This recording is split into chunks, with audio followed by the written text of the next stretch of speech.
Hello students, आप सभी लोगों का स्टडी बडी चैनल पर स्वागत है। आज हम चैप्टर 17 करेंगे एमपीएस 003 का। और इसके मैंने कुछ इम्पोर्टेंट जो जून 2023 और दिसंबर 2023 के जो क्वेश्चंस हैं उनकी एक पीडीएफ आपको वीडियो बनाई है। इस पे आप उनको भी चेकआउट कर सकते हैं एक बारी कि आपको कौन सा क्वेश्चन है सॉल्व करवाना है, कौन सा क्वेश्चन की प्रॉपर वीडियो चाहिए कि उसके उस कॉन्सेप्ट के बारे में। वैसे तो मैंने सारे चैप्टर करा ही दिए हैं तकरीबन, फिर भी किसी क्वेश्चन का कोई चैप्टर नहीं हुआ हो तो जैसे लास्ट के चैप्टरों में से भी एक दो क्वेश्चन है तो आप वो क्वेश्चन बता दीजिएगा मेरे को कि आपको इसके बारे में थोड़ा जानना है, तो मैं उस क्वेश्चन को अलग से एक्सप्लेन कर दूंगा एक वीडियो में।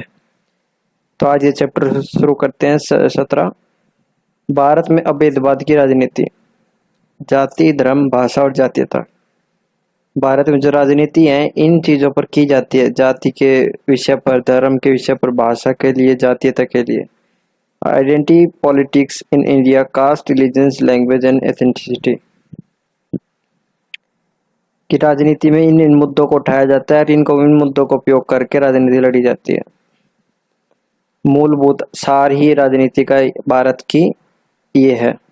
ऐसे तो और में भी रेशियल होता है, जैसे अमेरिका में भी रेशियल को समानता लाएंगे, समानता करेंगे, सभी के में रेशियल भेद को खत्म करेंगे, तो सब में सेम ही होता है तकरीबन।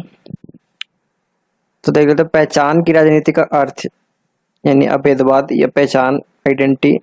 इन के 3 वर्ड हो सकते हैं, इसके कुछ भी यूज आ सकता है क्वेश्चन में आपके। मीनिंग ऑफ आइडेंटिटी, पहचान की राजनीति से अभिप्राय उन राजनीतिक आंदोलनों और नीतियों से है जो विशेष रूप से जाति, धर्म, भाषा और जातीयता के आधार पर संगठित और चलाई जाती है, यानी क्रियान्वित की जाती है। यह राजनीति सामाजिक समूह की पहचान और उनके अधिकारों की सुरक्षा की मांग करती है। पहचान की राजनीति का उद्देश्य उन लोगों की आवाज उठाना और उनकी प्रतिनिधित्व करना जो समाज में ऐतिहासिक रूप से हाशिए पर है, यानी किनारे पर है, बिल्कुल इनकी बात सुनी नहीं जाती बिल्कुल भी। इसके कुछ प्रभाव हमारे सकारात्मक और नकारात्मक, पॉजिटिव और नेगेटिव हो सकते हैं। हमारे पॉजिटिव में आ जाते हैं सामाजिक समानता, जो सामाजिक इक्वलिटी है, सोशल इक्वलिटी। पहचान की राजनीति सामाजिक न्याय और समानता की दिशा में महत्वपूर्ण कदम उठा सकती है। यह समाज के वंचित और हाशिए पर रहने वाले, यानी जो कमजोर है, जो पिछड़े जाति लोग हैं, वे रहने वाले समूह के अधिकारों की रक्षा कर सकती है। इस तरह की राजनीति में अगर इनकी बातें की जाएंगी तो इनकी आवाज उठेगी, इनके मुद्दों को पहचाना जाएगा और इनके बारे में बात की जाएगी और ज्यादा, तो संविधान में कुछ परिवर्तन होकर इनको आरक्षण मिल सकता है। समावेशन, इंक्लूजन, पहचान की राजनीति विभिन्न समुदायों को मुख्य धारा में शामिल करने की कोशिश करती है। यह नीतियों और कार्यक्रमों के माध्यम से समाज में समावेशन को बढ़ाती है, यानी इनको समाज में जोड़ने की कोशिश करती है जो पिछड़ी जाती है। पहचान की स्वीकृति, रिकॉग्निशन ऑफ आइडेंटिटी, उनकी पहचान करवाती है उनकी। यह राजनीति विभिन्न सामाजिक समूहों की सांस्कृतिक और सामाजिक पहचान को मान्यता देती है। यह उनकी परंपराओं, भाषाओं और रीति रिवाजों को सम्मान देती है और उनको एक मंच देती है कि ये भी एक जाति है, ये भी एक समुदाय है, इसके लिए हम आवाज उठा रहे हैं। इसके जो नेगेटिव पॉइंट्स हो सकते हैं, एक तो विभाजन। पहचान की राजनीति के कारण, आइडेंटिटी जो राजनीति है उसके कारण समाज में विभाजन और ध्रुवीकरण की स्थिति उत्पन्न हो सकती है। यह समाजों के बीच तनाव और संघर्ष को बढ़ावा दे सकती है। जो पहले इसमें है समाज में महत्वपूर्ण अंग, जो बड़े अल्पसंख्यक लोग हैं, वे कहेंगे कि इनको क्यों हक दे रहे हो आप, तो उस तरीके के मुद्दे उत्पन्न हो सकते हैं। राजनीतिक ध्रुवीकरण, पॉलिटिकल पोलराइजेशन, पहचान की राजनीति के चलते राजनीतिक दलों और नेताओं के बीच ध्रुवीकरण बढ़ सकता है। इससे राजनीति में स्थिरता और सहमति में कमी आ सकती है। अल्पसंख्यक समूहों का उपयोग, उनका उपयोग किया जा सकता है, एक्सप्लॉयटेशन की जाती है उनकी। कभी कभी राजनीतिक दल अल्पसंख्यक समूह का उपयोग केवल चुनावी लाभ के लिए करते हैं, जिससे उनके वास्तविक मुद्दे और समस्याएं अनदेखी रह जाती हैं। उदाहरण के लिए जातिगत राजनीति, बहुजन समाज पार्टी बीएसपी ने दलित और पिछड़ी जातियों के मुद्दों को उठाकर महत्वपूर्ण सफलता प्राप्त की है। धार्मिक राजनीति, भारतीय जनता पार्टी बीजेपी ने हिंदुत्व के एजेंडे को प्रमुखता देकर चुनावी सफलता प्राप्त की, जैसे राम मंदिर बनवाकर। भाषीय राजनीति लिंग्विस्टिक पॉलिटिक्स, तमिलनाडु में द्रविड़ मुन्ने कंगम ने तमिल पहचान और भाषा के मुद्दे को उठाकर अपनी राजनीति की ताकत बढ़ाई, अपनी पार्टी की ताकत बढ़ाई है। जातीय राजनीति, उत्तर पूर्वी राज्यों में विभिन्न जातीय समूह ने अपनी पहचान और स्वायत्तता के लिए आंदोलन किए, जैसे बोडोलैंड और गोरखालैंड आंदोलन। ये कुछ समुदाय थे दो, इनके आंदोलन किए गए थे इन जातियों ने अपने हक के लिए। संवैधानिक प्रावधान, जो हमारे संविधान में इनके लिए प्रावधान किए गए हैं, संशोधन किए गए हैं, इनके लिए नियम कानून बनाए गए हैं। भारतीय संविधान जाति, धर्म, भाषा और जातीयता के आधार पर भेदभाव को रोकने के लिए विभिन्न प्रावधान करता है। इसमें आरक्षण नीतियां, अल्पसंख्यक अधिकार और भाषाई अधिकार शामिल हैं, जो पहचान की राजनीति को संवैधानिक ढांचा प्रदान करते हैं, यानी अभेदभाव की राजनीति को संवैधानिक ढांचा प्रदान करते हैं। आप पहचान, इसमें कई जगह मैंने यूज किया भेदभाव की जगह, तो आप इसको इसमें भी चलनी है मत, आपको भेदभाव और पहचान दोनों सेम ही है।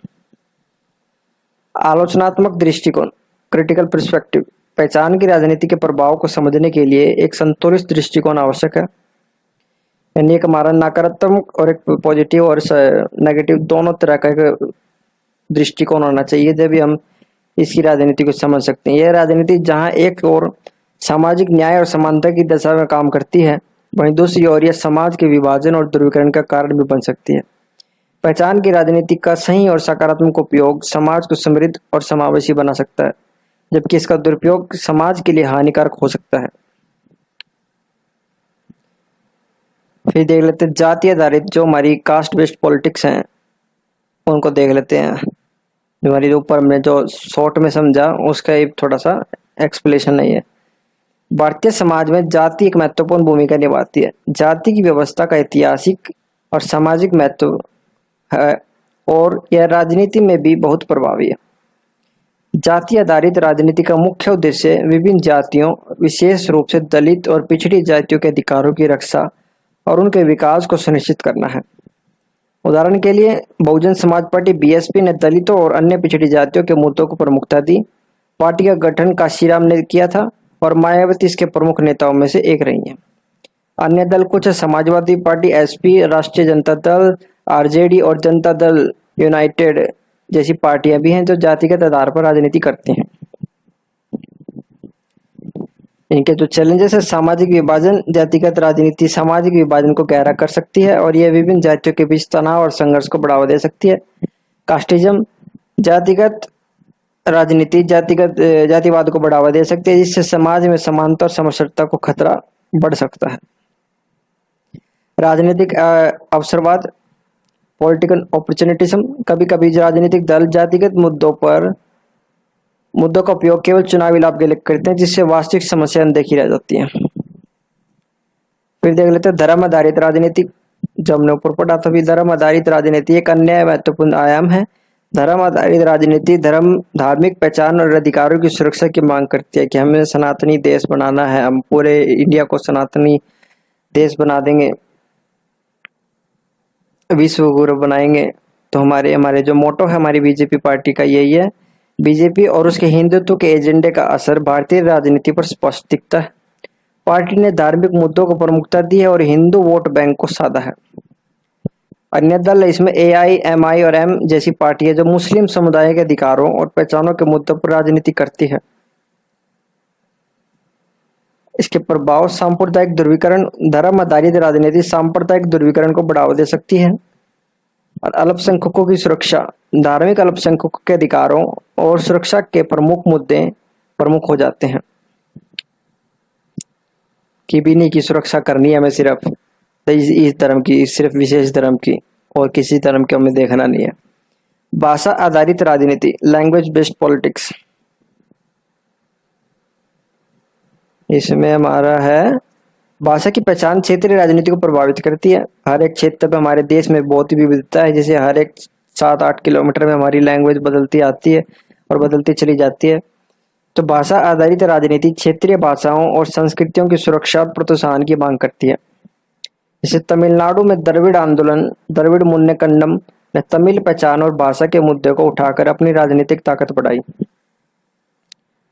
मराठी मानुष आंदोलन, महाराष्ट्र में शिवसेना ने मराठी भाषा और संस्कृति के मुद्दे को उठाया था। कि हमारी मराठी संस्कृति विलुप्त हो रही है, हमें इसको छोड़ना नहीं चाहिए। तो इन्होंने आंदोलन किया था हमें इसकी रक्षा करने के लिए। प्रभाव क्षेत्रीय असीमता, भाषा आधारित राजनीति क्षेत्रीय असीमता को मजबूत करती है। यानी सभी क्षेत्र अपने अपने को अलग करने की कोशिश करेंगे अपनी भाषा के आधार पर, कि हमें अलग चाहिए। हमें जैसे अभी पीछे महाराष्ट्र से अलग हुए थे तेलंगाना, तो वैसे ही जातीय आधारित राजनीति, जातीय पहचान विशेषकर उत्तर पूर्वी राज्यों में राजनीति क्षेत्र में प्रमुख है। जातीय आधारित राजनीति इन समूहों की पहचान और अधिकारों की रक्षा की मांग करती है। उदाहरण के लिए बोडोलैंड आंदोलन और गोरखालैंड आंदोलन। बोडो जाति समूह ने अपनी स्वायत्तता की मांग की और गोरखा समुदायों ने अलग राज्य की मांग की।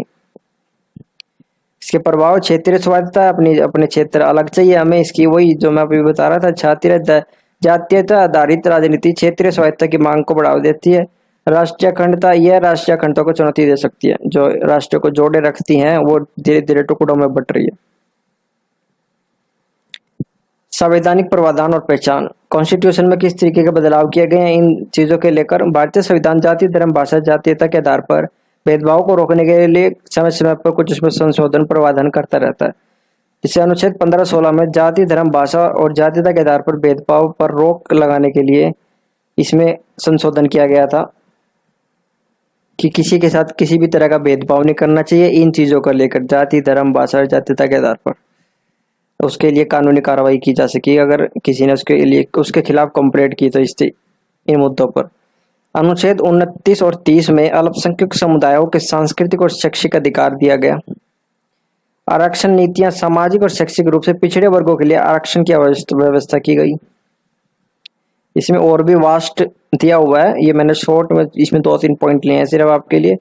अगर इसमें डिटेल में जाएंगे तो बहुत सारे और अनुच्छेद हैं, इनके अंदर और भाग हैं और उनमें और डिटेल लिखी हुई है। अब इसको डिटेल्ड में पढ़ोगे तो और फायदा रहेगा। समकालीन चुनौतियां, जो अभी वर्तमान में चुनौतियां चल रही हैं, कॉन्टेम्परेरी चैलेंज, जो ध्रुवीकरण है, जो पोलराइजेशन। पहचान की राजनीति अक्सर समाज में ध्रुवीकरण और विभाजन को बढ़ावा देती है।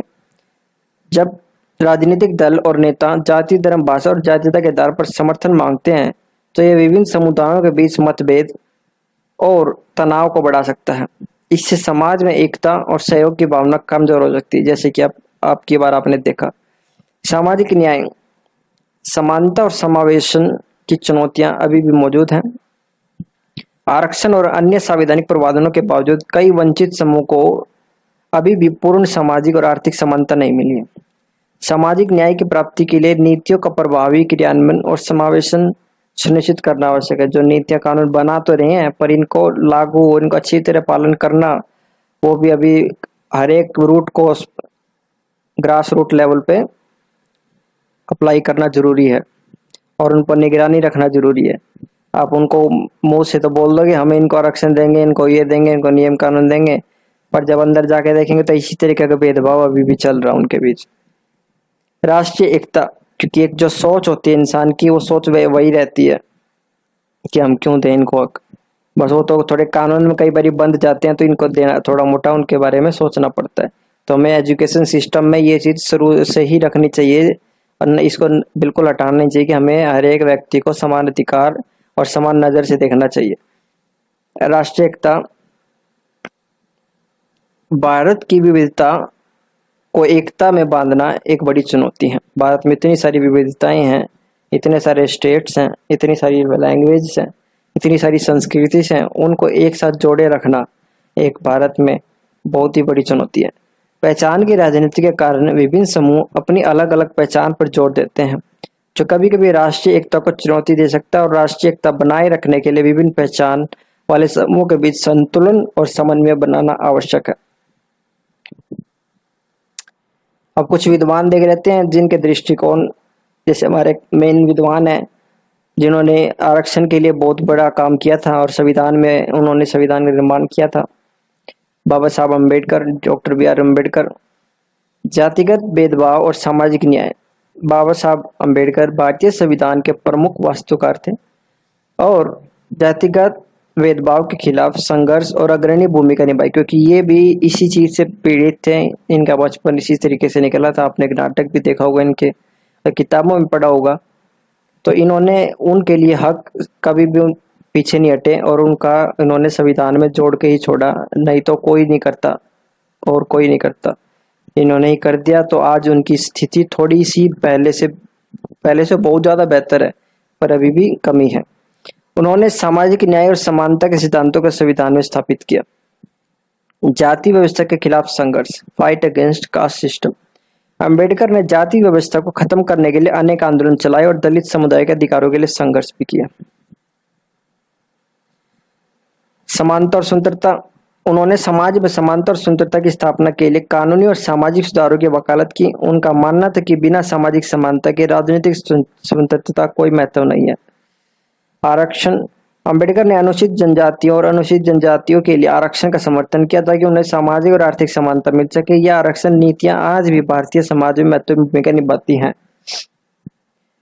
पंडित जवाहरलाल नेहरू, धर्मनिरपेक्षता और राष्ट्रीय एकता। भारत के पहले प्रधानमंत्री पंडित नेहरू ने धर्मनिरपेक्षता और राष्ट्रीय एकता को महत्वपूर्ण मूल्य माना। उन्होंने आधुनिक भारत की नींव धर्मनिरपेक्षता के सिद्धांत पर रखी। जैसे कि सेकुलरिज्म, नेहरू का मानना था कि राज्य का किसी भी धर्म के प्रति निष्ठा नहीं होनी चाहिए, सभी धर्मों के प्रति समान दृष्टिकोण अपनाना चाहिए। उन्होंने संविधान में धर्मनिरपेक्षता के सिद्धांत को शामिल किया, जिससे भारत को एक धर्मनिरपेक्ष राष्ट्र बना। राष्ट्रीय एकता, नेहरू ने विविधता में एकता की वकालत की। उन्होंने विभिन्न जातियों, धर्म, भाषाओं, संस्कृतियों के बावजूद एक राष्ट्र के रूप में भारत को संगठित रखने का प्रयास किया। समावेशन, नेहरू ने विभिन्न समुदायों को मुख्य धारा में शामिल करने के लिए समावेश नीतियां अपनाई, जिससे सामाजिक और आर्थिक विकास हो सके। अन्य कुछ विद्वान हैं हमारे, जो एम.एन. श्रीनिवास, आशीष नंदी, पॉल ब्रोस, गैल ऑमलेट, इन्होंने भी अपने अपने टाइम पे इन मुद्दों पर आवाज उठाई है। इनको आप पढ़ सकते हैं एक बारी। और कुछ ये आपके एग्जाम के लिए टिप्स हैं इस चैप्टर से रिलेटेड। आपको जाति, धर्म, भाषा और जातीयता के आधार पर जो राजनीति होती है उनके प्रमुख मुख्य बिंदु जो मैंने ऊपर पढ़ाए उनको याद रखना है, और कुछ उदाहरण और कुछ घटनाएं उनको याद रखना है। किस जो आपको आंसर्स में ऐड करेंगे तो आपको नंबर उसमें 2+ 3+ हो सकते हैं। जैसे महात्मा गांधी का आंदोलन, जातिवाद के खिलाफ संघर्ष, उन्होंने काम किए। इसमें लिखा हुआ मैंने, महात्मा गांधी ने अपने आंदोलनों में जातिवाद के खिलाफ संघर्ष किया। उन्होंने हरिजनों के अधिकार की रक्षा की और उनके लिए आंदोलन भी किए, समान प्रदान किए, उनको समान अधिकार मिलना चाहिए। उनके आंदोलनों ने जातिवाद के खिलाफ एक महत्वपूर्ण प्रेरणा प्रदान की और सामाजिक समानता की दिशा में महत्वपूर्ण कदम उठाए। फिर एक मंडल आयोग की रिपोर्ट के आरक्षण की नीतियां। एक मंडल आयोग था जो आरक्षण के में करता था, जो 1990 की रिपोर्ट थी प्रस्तुत की गई, जिसने आरक्षण के माध्यम से अनुसूचित जातियों और अनुसूचित जनजातियों को समाज में समानता और समावेशन का लाभ प्रदान करने के लिए प्रस्तावित किया। यह उदाहरण दिखाता है कि आरक्षण कैसे जातियों के बीच सामाजिक और आर्थिक विषमताओं को दूर करने की महत्वपूर्ण भूमिका निभाता है। राज्य भाषा आंदोलन और भाषा के मुद्दे। भारत में राज्य भाषा आंदोलन ने भाषा के मुद्दे को राजनीतिक अवसरों पर उत्तेजित किया। यह उदाहरण दिखाता है कि भाषा के माध्यम से कैसे क्षेत्रीय और सांप्रदायिक असमानता की रक्षा की जा सकती है और कैसे भारतीय राष्ट्रीय एकता के लिए महत्वपूर्ण है। असम में अनुसूचित जनजातियों के मुद्दे, राजनीतिक विवाद और कुछ ये संवैधानिक जो संविधान में प्रावधान किए गए, और एक हमारा आलोचनात्मक दृष्टिकोण होना चाहिए। एक राजनीतिक पहचान, राजनीति को समझने के लिए एक नेगेटिव और एक पॉजिटिव दोनों पॉइंट में हमें समझना चाहिए कि किस तरीके से ऑपरेट करती है पॉलिटिक्स इन मुद्दों पर। पॉजिटिव भी हो सकते हैं काम और नेगेटिव भी हो सकते हैं, तो आपका आंसर्स कभी भी लिखने हैं तो उसमें आपने दोनों पहलू देने हैं। तो कुछ क्वेश्चन है इस चैप्टर से इस तरीके से बन सकते हैं। भारत में जाति आधारित राजनीति में प्रभावों का विश्लेषण कीजिए और इसके सकारात्मक और नकारात्मक पहलुओं का चर्चा कीजिए, जिसमें आप जाति आधारित राजनीति का परिचय देंगे, फिर उसके कुछ सकारात्मक पहलू देंगे जैसे सामाजिक समानता, समावेशन, फिर नकारात्मक पहलू देंगे सामाजिक विभाजन, जातिवाद, प्रमुख उदाहरण, और फिर कंक्लूजन देंगे लास्ट में। फिर धर्म आधारित राजनीति के कारण भारतीय समाज में उत्पन्न समस्याओं और उनके समाधान पर चर्चा करें। इसके उत्तर के कुछ बिंदु इस तरीके से लिख सकते हैं आप। धर्म आधारित राजनीति का परिचय देंगे आप, उसकी पार्टियों के बारे में बताएंगे, सांप्रदायिक ध्रुवीकरण किस तरीके का हो रहा है, विभाजन किस तरीके से फैल रहा है, सामाजिक और राजनीतिक प्रभाव किस तरीके से हो रहा है, प्रमुख उदाहरण देंगे, कुछ समाधान देंगे, सुझाव देंगे, फिर कंक्लूजन करेंगे।